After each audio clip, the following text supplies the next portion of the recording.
Hello world, I'm Chris Perillo, and this is your Geek Out for today. It's my summation of CES 2013, specifically my experiences with the event. And you can hear I'm still kind of recovering from a cold, so pardon me, I will do my best to trip through this. You can enjoy the footage that we recorded from the show floor if you want behind me, just a random set of products and experiences that we had while we were there. Kind of fun.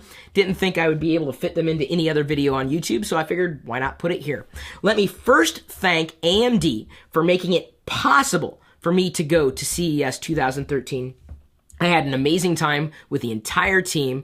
The videos that we did with you guys seem to track very well on this YouTube channel, and I'm very, very grateful for your support, and I think everybody else is too. If you want to join the AMD community, by the way, amd.com/community is where you can join us. I hope to work with AMD at some point in the near future, and with any luck, that will happen thanks to you engaging with the sponsor that we had in AMD.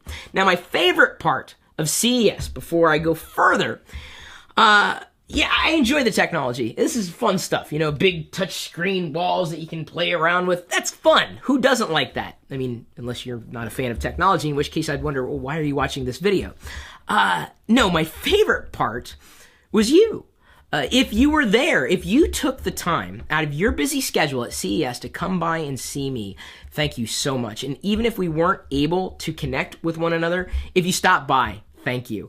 If I was able to capture you in the Perillo vlog, even better. But even if I didn't, that doesn't mean that I didn't appreciate you just as much as everybody else.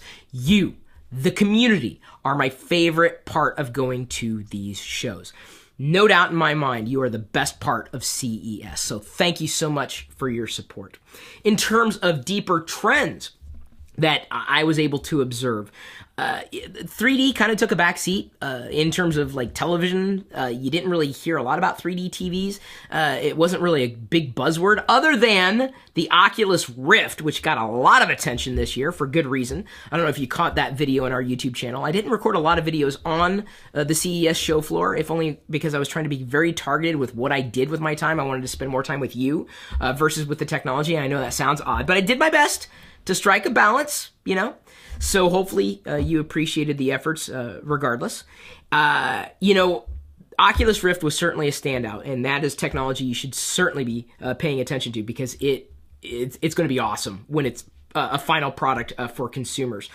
But a deeper trend that I heard a few times but not really discussed anywhere else, let me give you a couple of examples before I put a finer point on it. In the AMD 5X video that I recorded in this channel, there was a snippet that was thrown into the middle, almost you know, as an aside, but I think it spoke to this trend. The person who was speaking said that it would not only be available for Windows, this technology that I demonstrated, but also for iOS and Android. Okay, so I went to another booth and was talking about the software experience, and they were showing it to me on Windows and Android and iOS. And they said, yes, it's going to be available for all the platforms. So the trend? Cross-platform compatibility. I really think the industry is finally understanding that it doesn't matter which device you use. You know you want to connect to an awesome service. You just don't want to have to stress out about using this phone, that phone, or the other phone. You just want to connect to it.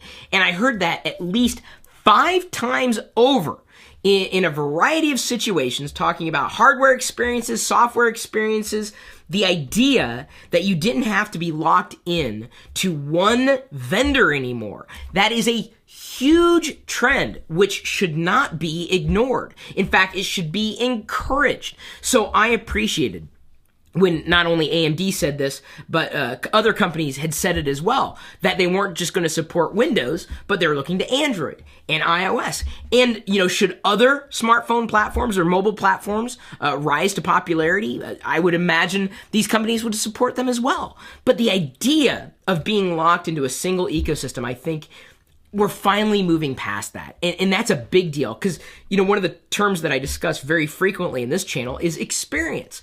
You want to have a seamless experience no matter what you choose to use. And it's very frustrating to have one device that seems to stick out like a sore thumb in a variety of devices, right? You want them all to work together. You want them all to interoperate. You don't care how you get to a service or some type of experience so long as that you can't get to it in the first place. So the fact that I heard multi-platform support from traditional Windows-only vendors, huge deal.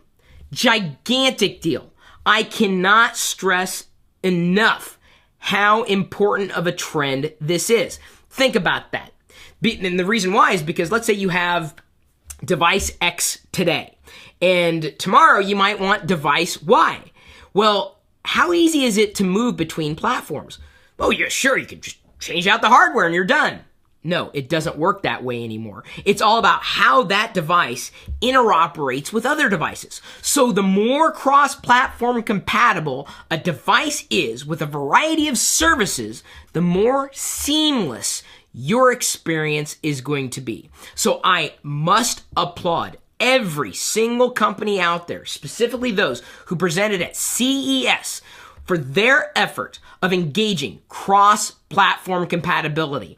Not just Apple, not just Windows, not just Amazon, not just any one of these vendors, not just any one of these platforms. No matter how you get to it, sorry, I'm not gonna, it was about finished with the B-roll anyway. These projects being kickstarted so that they could be funded by the community, so long as there are experts running those Kickstarter projects, or, you know, what I'm using Kickstarter there as a generic term.